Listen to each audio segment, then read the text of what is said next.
So ito nga mga sangkay, si Robin Padilla ay may matindi pong revelasyon, no? Tungkol po sa mga kandidato ng linyada po ito ni PRRD. Naninilikado mga sangkay. Alamin po natin ang balita.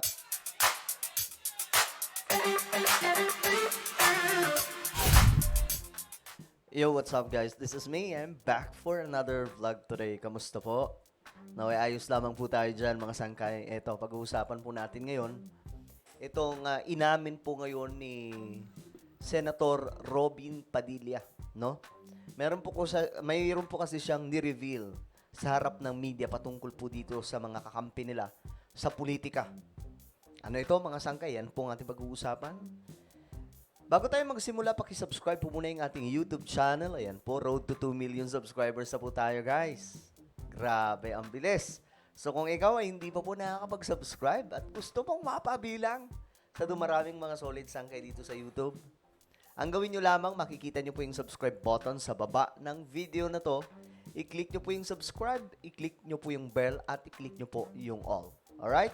Sa mga nanonood naman po sa Facebook, i-follow nyo po yung ating Facebook page. Shoutout ka pala sa lahat ng mga solid sangkay. Mag-comment po kayo sa baba ng hashtag solid sangkay kasama po ang inyong mga lugar. Mabuhay po kayong lahat. Eto na nga. Si Senator Robin Padilla ay mayroon pong inamin na ikagugulat at ikalulungkot mga sangkay ng mga taga-suporta nito. So kung ano ito, yan po ang ating titingnan ngayon. Ito yan.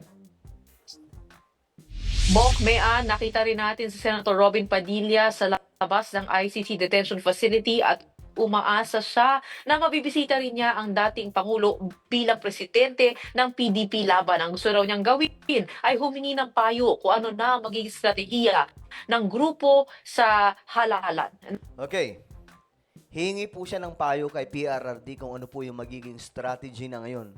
Kasi para po sa inyong kaalaman, ito nga ang sinasabi ko sa inyo mga sangkay. Si PRRD po ay ginagamit lamang po talaga ng mga kakampi nila sa PDP. Alam nyo, ang nakakalungkot po dito sa part, ako bilang taga-suporta ako ni PRRD, lalong-lalo noong siya pa po ay namumuno sa ating bansa. Ang nakakalungkot nito, imbis na magpahinga na po si Tatay Digong, ang ginagawa po nitong mga kandidato ng PDP mga sangkay, hinahatak po siya. So bakit po siya hinahatak? Kasi alam nyo, guys, wala pong boboto sa linyada nila kung wala si PRRD. Wala pong pupunta sa mga rally nila kung wala si Tatay Digong. Ganun po ang mangyayari, guys. Kaya ngayon mga sangkay, nagkukumahog. So ngayon malinaw na lahat. Mas malilinawan kayo sa i-reveal ni Senator Robin Padilla. Pakinggan nyo mga sangkay. Narito naman ang kanyang sinabi. Ang iniisip ko yung kampanya. Ang iniisip ko yung kampanya.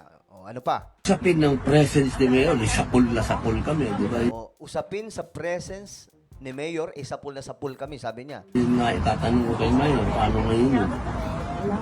Kasi siya ang number one crowd drawer natin. Pag sinabi mo andyan si Presidente, talagang ang tao dumadating kahit hindi bayad. You see guys?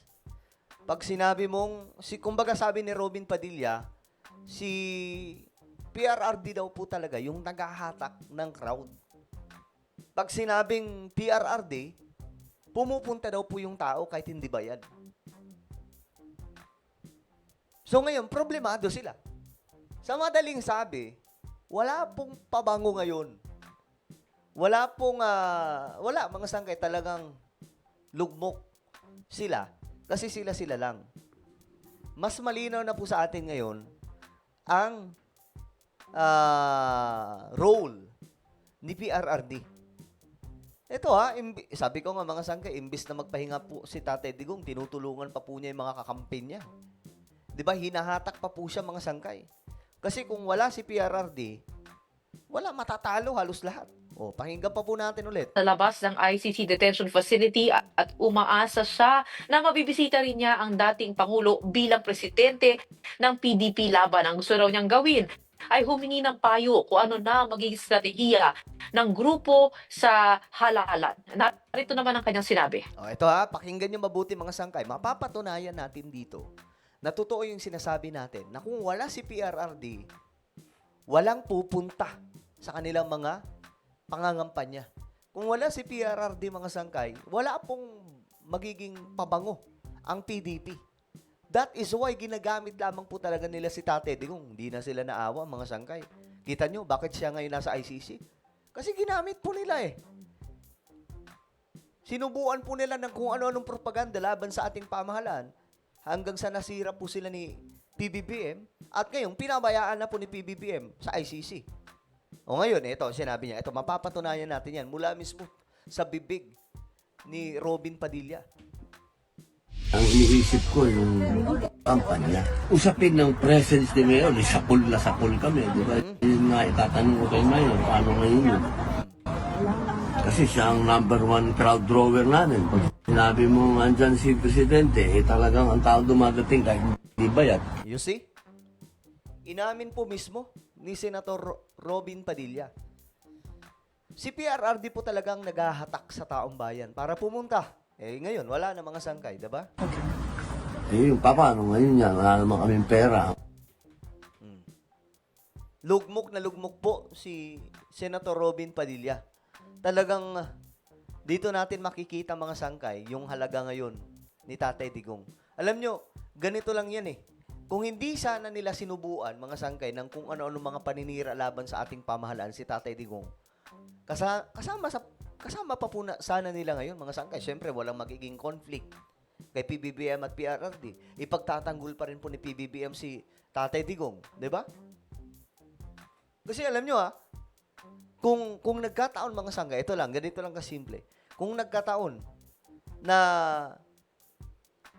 si PRRD ay walang ginawang masama kay PBBM, tapos pinayagan pa rin po o hinayaan pa rin po ni PBBM si Tatay Digong na madampot nitong Interpol at mapunta sa ICC. Mismo ako mga sangkay, babatikos ako kay PBBM. Pero hindi po nangyari yun mga sangkay, diba? Nakita po natin, si PBBM yung binatikos-patikos, binanat-banatan, bangag, o kung ano-ano pa. Lahat ng yun mga sangkay ay mga sulsul mula po sa mga kakampi din po nila, yung mga nasa paligid po ni PRRD, na nagtutulak sa kanya na kahit po matanda, pinapaakyat pa rin po sa entablado kasi walang pupuntang crowd kung walang Duterte. O ngayon, mas malinaw po sa ating lahat.